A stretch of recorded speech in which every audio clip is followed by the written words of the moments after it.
Welcome to Founders Future, a podcast by Closers.io, where we dive into the journeys of innovative entrepreneurs and explore the road ahead of them and their companies. I'm your host, Olivia Sammons, and in each episode, we'll uncover stories behind successful startups, the challenges faced along the way, and the strategy driving their future expansion. Today, we're excited to have Colin Ilgen, the co-founder of Read AI Book Club, joining us. Colin will be sharing more about his founding story and giving us a glimpse into plans for future growth. So let's jump straight in. Colin, welcome to Founders Future. Thank you. Thank you for having me, Olivia. No, awesome having you here. Super excited. So let's take us back to the beginning. What specific problem inspires you to start uh, Read AI Book Club? That's an excellent question. What is the problem, right? What are people trying to do when they join a book club? Well, I think that's kind of like a thing that people have been doing for a long time. There's all sorts of clubs that are already in existence that people have been uh, subscribing to. But I think what's interesting about this moment that we're in is it's just, this AI kind of super intelligence that has the ability to do things that are very kind of cutting edge as far as textual natural language processing, doing sort of heavy lifting that humans are kind of not at that level, and so it's a kind of a thing that exists already, it's something that um, is already kind of a cultural kind of experience for people. I think what's kind of interesting about the AI in our case is that we are specifically trying to create an experience for our customers that is kind of like a very safe and also very, we want to be very transparent with our customers. We don't want to share any data that we don't have to. So, we want to be very like clear in the sense that there's, certain communication channels that are fostered between customers, right? Their friend networks and people that are using the app. And we want to preserve those connections and be able to, really like empower those communities to share things and not feel like they're going to be, um, subject to, like for example, like on Facebook or Meta, like, just having like your ideas basically, um, shared with third parties, and then your data is sold, and we don't want to do that. We want to do something very like very kind of private for people, and I think that's the problem we're trying to solve is the understanding that um, there are experiences that we don't want to share. We want to keep private. We want to have a community of people that can feel free to express themselves, can feel free to um, share certain things with their community and not feel like they're going to be like, sold out by these big tech companies. So it's kind of a different approach, it's like a little bit like more centered around the user, I think, than it is centered around the business. And so it's slightly skewed towards just enjoying. I think that feeling that you're enjoying a good book. You want to like tell your best friend about it, and you don't want to share that with somebody else. You just want to keep that conversation within a certain parameter or whatever. And so there's actually apps that do this currently. There's there's an app actually. So I'm from Southern California, and there's a app that was really popular during the fires, which was not too long ago. Yeah, And there was this explosion in users because um, people wanted to know if their house was going to burn down, or like where the fires were traveling, and trying to get up to minute no information about their family members. There's also another chat app where you can basically it's somewhere in New Jersey where the company is I think it's called Dat Chat or Dat something Dat Chat or something. But it's an interesting social network because it allows users to protect their messaging. So it's like a very like private sort of thing where people can share information. But it's I think in a way we've almost stepped backwards in a way because it's like, initially when the web was founded, it was like this open, safe, place about sharing information. But I think now it's sort of turned on its head in a way, and it's sort of yeah, like everything is immediately like immediately shared, and it's like immediately there's no like users have no control over their data, and so we want to kind of like um we want to change that. And I think that people um are generally like people that we've talked to are just generally like, yeah, like I would, I think that's a cool idea. And so so yeah, that's kind of where we're at right now.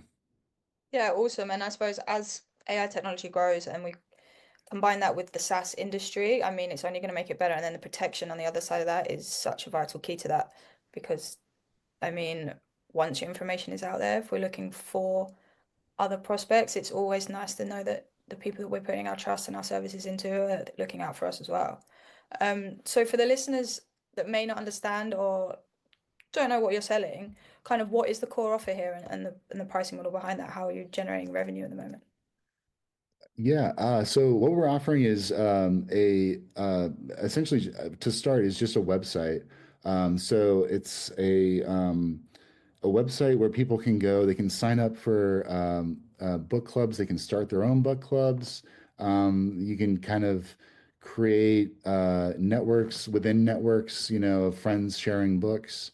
It's a $3.99 subscription, monthly subscription at the moment. And we feel like that's a pretty good, like, affordable way for people to, add something a little bit unique to their reading experience. A lot of people are, reading every so often, but if they have kind of like some kind of like really kind of minimal,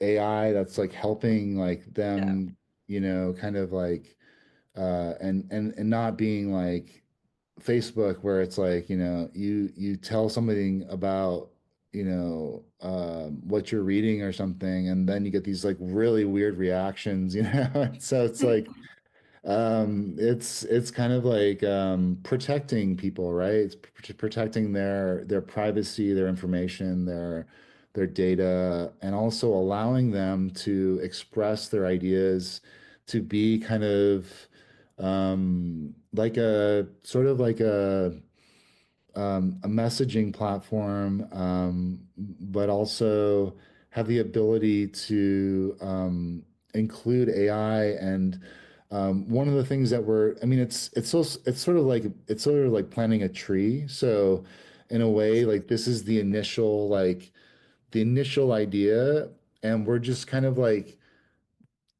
basically growing the initial idea. And then, like, as the tree continues to grow and mature, there's other features and things that we were interested in including. So there's actually a very, very powerful idea that we were discussing where, you're reading a book by, let's say, David Foster Wallace, right? Infinite Jest. He's like really, excuse me, really like, uh, interesting novelist. He's very hip and cool and stuff. Um, but wouldn't it be really cool if there was a way to recreate the author? So instead of like, saying like talking about I'm reading a book by, reading Infinite Jest, but like if David Foster Wallace could be recreated and, give the kind of, lecture or experience with the book that like gives you real insight into like who this figure is, like what they're like, kind of um, like what their kind of footprint is, and then like kind of like doing it in a way that's like cool and interesting and kind of like makes it uh less of a kind of like a homework assignment or something, but more like a just like, wow, this is a really cool way to, really engage with like a piece of writing or a book or a community of people. So it really kind of like this is the initial kind of like beginning of the flower, that is going to um you know grow and mature and hopefully like it'll take a cool like direction and so yeah, that's kind of like our vision for the book club. Awesome. So like a platform where you can go and connect and then grow from there, read your books and connect with the community around you. I mean, it sounds amazing. And so how are you currently acquiring customers and then what channels and methods have you found most effective in doing so? So right now we have a Kickstarter campaign. If you go to Kickstarter.com and then go /projects/Colin Ilgen and /the Read AI Book Club, or if you just search the Read AI Book Club in Kickstarter, it'll pull up the project and there's like a way to get merchandise also. So Mhm. if you back the project, if you back it for I think $200, you get like a designer like custom hat that's like, limited edition. And more than that, I mean, you're funding, like a really cool idea and a community. And whatever donations people want to bring to that, that's totally cool. Was that the question? So how are we getting users? Yeah.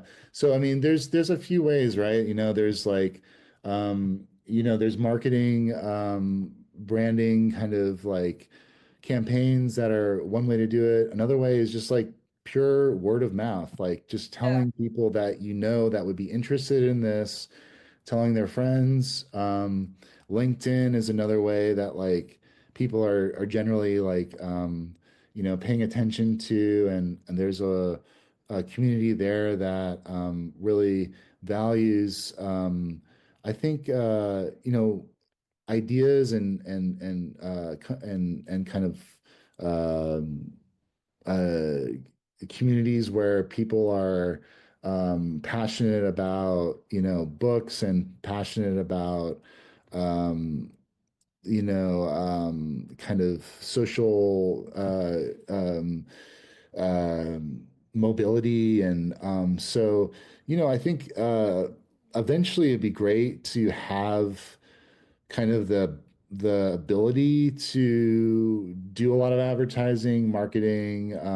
Right now, we're just starting out. We're just kind of like, just in the initial kind of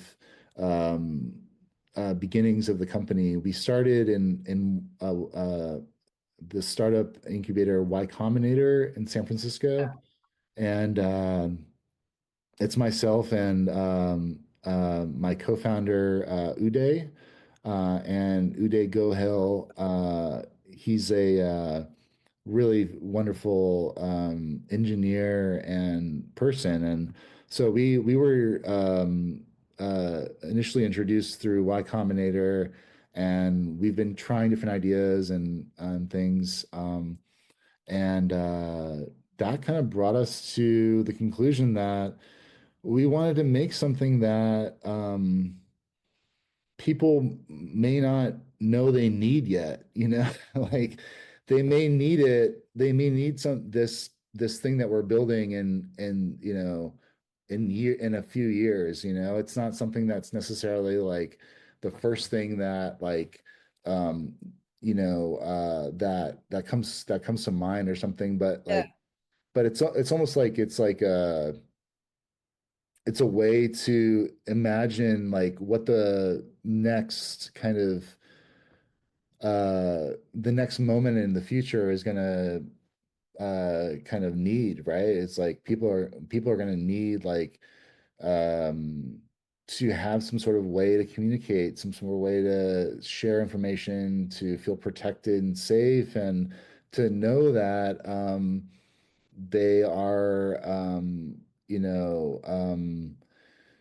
they're getting what they're subscribing to. And I think, yeah, like it's a very like um it's a kind of it's like a passion project that's kind of like slowly kind of slowly like developed, but like it's kind of like starting to spread its wings. And I think there's like um there's like a lot of like cool like things that we don't even know, or we don't even like we can't even anticipate yet, but perhaps there's ways that we could um include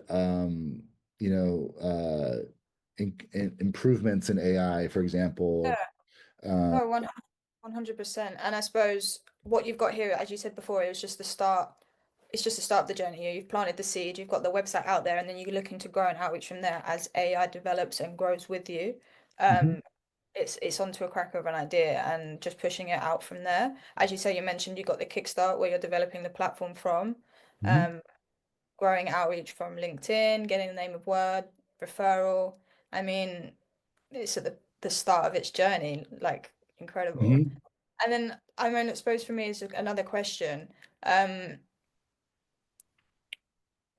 how do you, how are you, so you see yourself progressing within the next couple of years' time. What is stopping you from getting there at the moment? So what tools and resources would you be implementing to get yourself into that position? So like for example, if we didn't have any like limitations on Exactly funding. that. Hypothetical, let's go there. Hypothetically, yeah. I think one thing that we would definitely do is hire people, hire people that could help, that people that you know, the the thing that we would probably, need help with is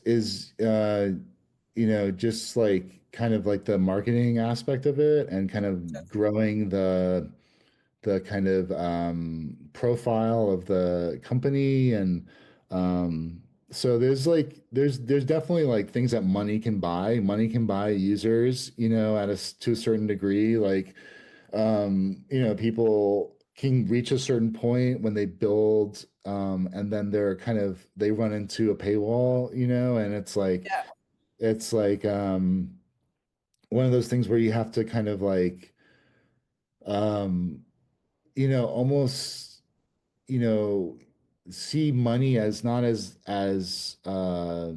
like as a resource, but also as a building block, right? And something that you want to um, spend very carefully and very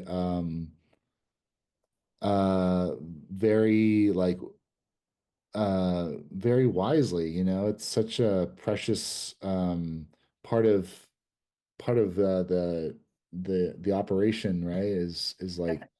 It's definitely like, but I think yeah, like you're I think you're onto the general kind of stumbling block for a lot of startups, right? Is like, how do you get this, idea into the world, and like how do you share this information with people in a way that is going to get people's interest, or at least like let them have them become aware of it, in some way. Yeah. And I think one of the things we want to do is definitely like build design a really cool logo.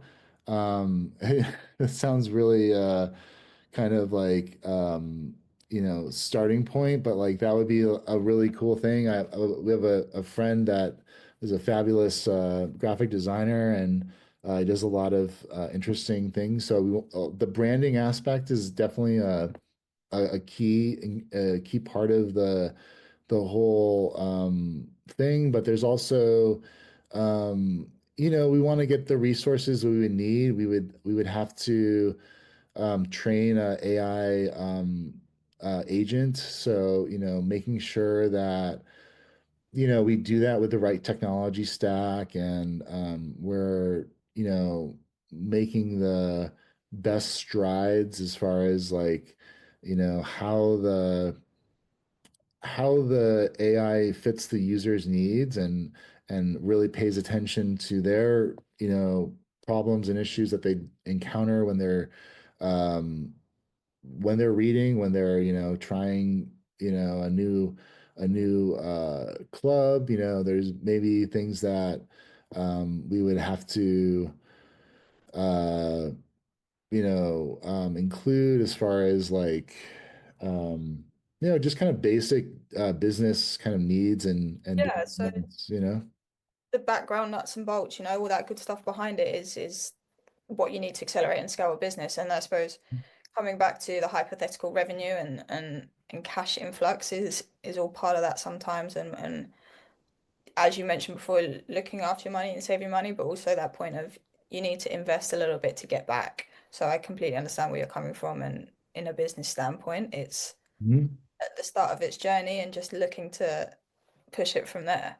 Yeah, and there's like, it's not as though I think a lot of startup founders and entrepreneurs feel like they're in this silo too. There's like Yeah, there's no end in sight. We just have to focus on our product. We just have to be completely isolated, and that's not necessarily the case. Like there's definitely like you know community of people that are building companies, building out, marketing campaigns for companies. There are yeah, people doing operations, there's people doing sales. So there are a lot of like kind of like people within the ecosystem that are really important part of the picture. Um, 100. and yeah, I think there's a really good there's a lot of like free resources too. I think that's what I was trying to say is like there's like courses on entrepreneurship, for example, if someone was interested in starting a company. There's a lot of free resources on the internet.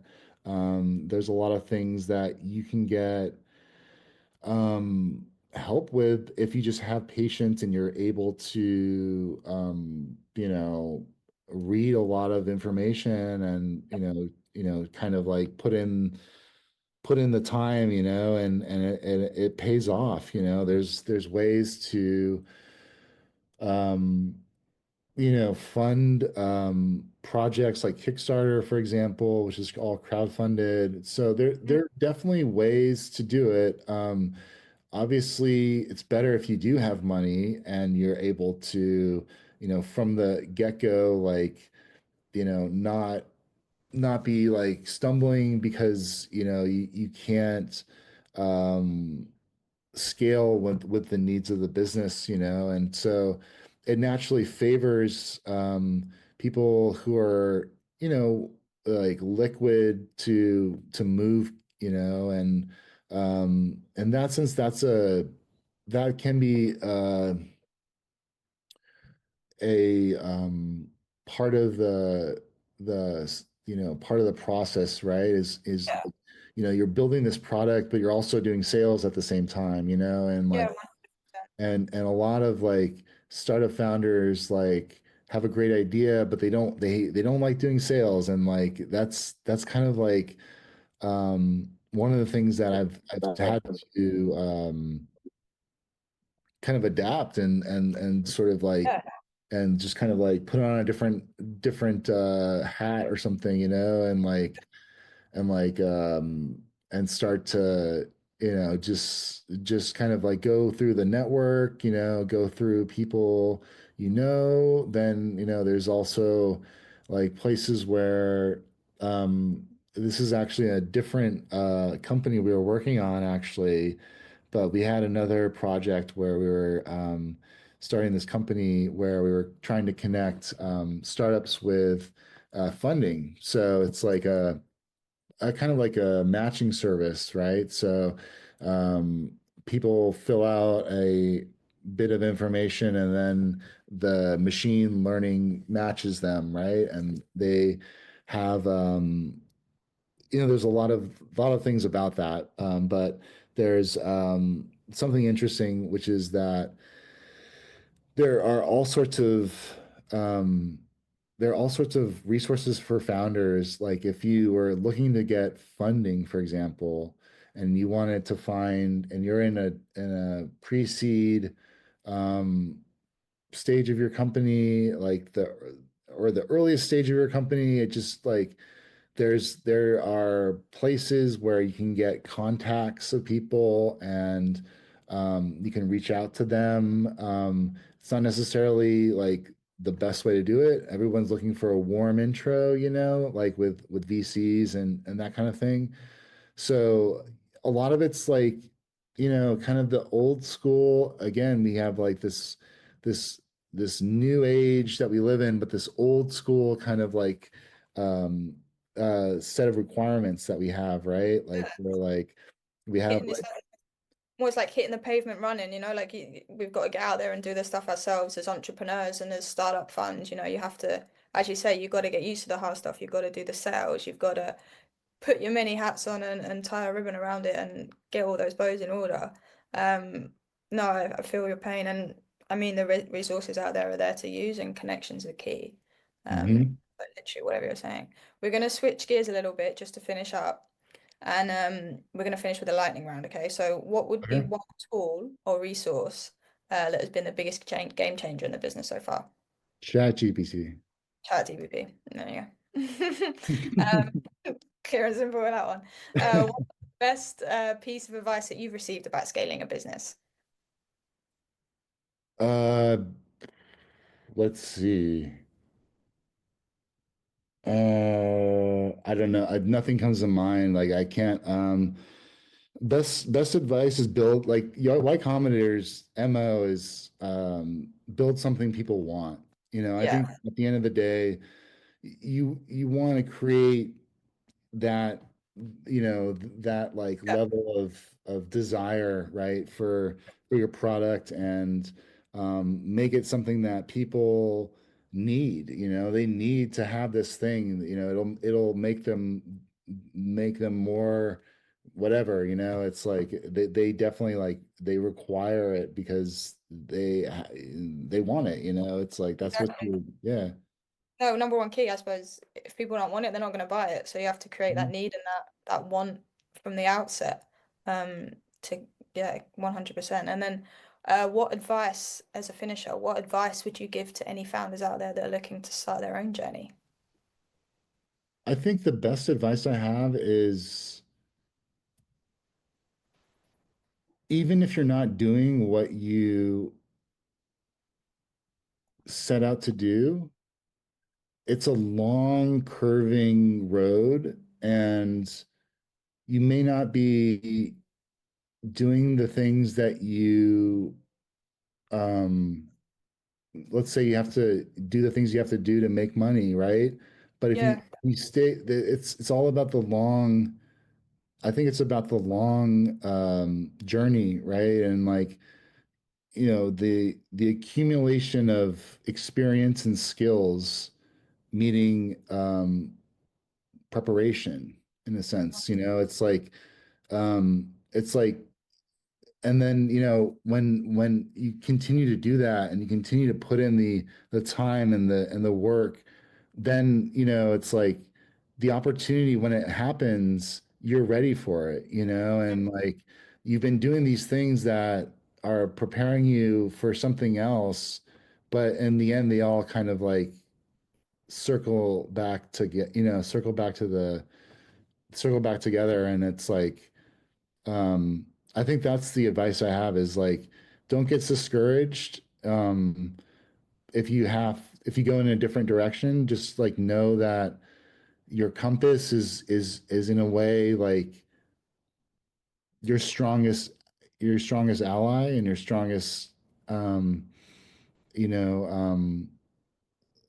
tool in your Yeah, toolkit is your passion and your willingness to stay the course, you know, and that is I think that's a really important part of any entrepreneur's journey is really just kind of like knowing that there's going to be some challenges and some setbacks, but um, just keeping in mind that it's a giant learning experience, you know, and it's yeah, learning to do things that you're uncomfortable doing, you know, like some of the advice that I've heard is like be comfortable being uncomfortable, you know? It's yeah. like you I kind mean, of yeah. it all draws back to what we were talking about earlier. You have to have those many hats and do the stuff that you don't know how to do and trust your gut at the end of the day. So exactly what you just said there.